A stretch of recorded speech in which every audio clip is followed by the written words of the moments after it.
Here we are going to discuss regarding post-streptococcal glomerulonephritis, also known as acute proliferative glomerulonephritis.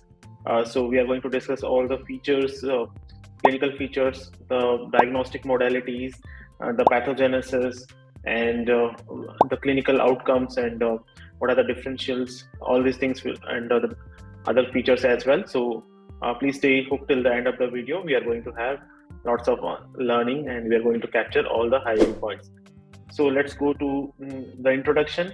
The post-streptococcal glomerulonephritis is caused by streptococcal species infection, and post-streptococcal infection, generally group A beta hemolytic streptococcal infection.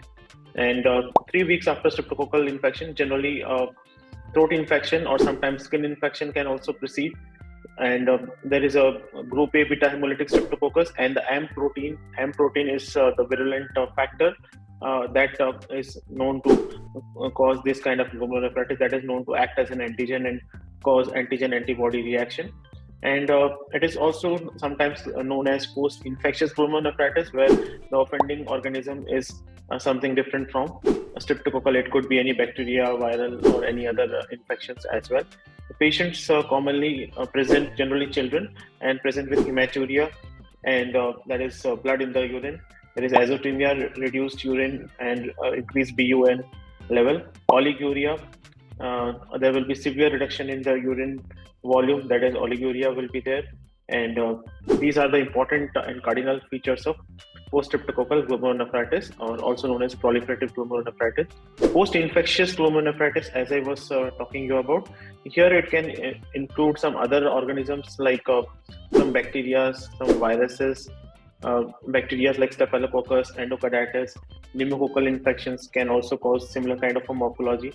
And hepatitis C, HIV, varicella, Epstein-Barr virus, these are some organisms which can also cause similar kind of features. Malaria, toxoplasma, parasites can also incite similar kind of lesion. And morphology is almost the same as seen in streptococcal infection. And many of these patients, few of these patients, they also progress to rapidly progressive glomerulonephritis, also known as RPGN, in which crescent is formed. So it is also known as crescentic glomerulonephritis. And here the important thing is that there is enlarged glomeruli. As you can see in the images, there are enlarged glomeruli, and the glomeruli are infiltrated. Hypercellularity is there. There is infiltration of this endothelial cells and mesangial cells by leukocytes, and there is a huge proliferation of endothelial cell and mesangial cells will be seen. And there is a granular deposits of IgG, IgM, and C3 is being seen, which can also be confirmed by immunofluorescent microscopy.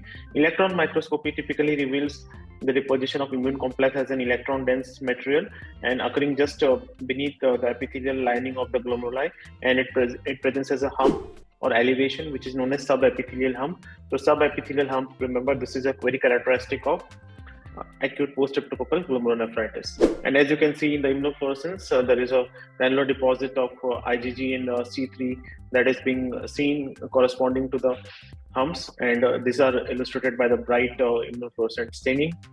So coming to the clinical course, and let's summarize. The child presents generally with malaise, fever, oliguria, hematuria. There is a cola color urine, it's very dark color urine due to hematuria. And the patient typically presents after 1 to 2 weeks of infection, post recovery from infection, sore throat infection, sometimes skin infection also they can present as. And if we just do a simple test of ASO titer will be elevated. ASO is antistreptolysin O titer, that will be elevated in the blood. And urine examination will also give vital flow. In urine examination, we will get this red cell cast, mild proteinuria, and this will be there. Patient will also present with periorbital edema, hypertension will be seen. These are the cardinal features in children. So generally it is limited to children and adults, and sometimes adults can also be affected. Adults can suddenly present with appearance of hypertension, and with the elevation of BUN will be there in adults. And 90% children, it is having more better compliance, much better compliance compared to that of adults. 95% of the children, they recover compared to the 50-60% recovery in adults.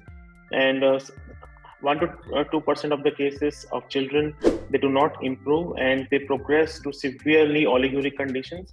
and it presents as a rapidly progressive form of glomerulonephritis, and it is known as RPGN.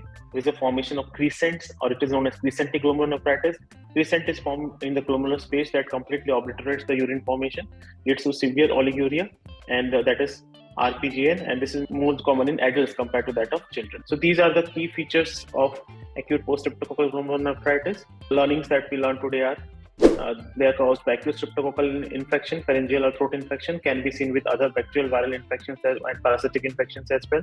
And here there is a typical hematuria. Patients present with nephritic syndrome, hypertension will be there. Children having better prognosis compared to adults, and few of the cases, hardly 1% of the cases, especially in adults, they can progress to rapidly progressive glomerulonephritis, and that can have a fatal outcome. And otherwise, it has generally majority of the children and majority of the children, they do recover. And immunofluorescence microscopy reveals C3, IgG, IgM in the endothelial and mesangial location, and also neutrophilic infiltrates are seen, which are seen infiltrating the endothelium, the capillaries. Thank you for watching the video. Please subscribe to the channel, hit the bell icon, and follow in our different groups. And please stay tuned for the next video. See you in the next video. Thank you.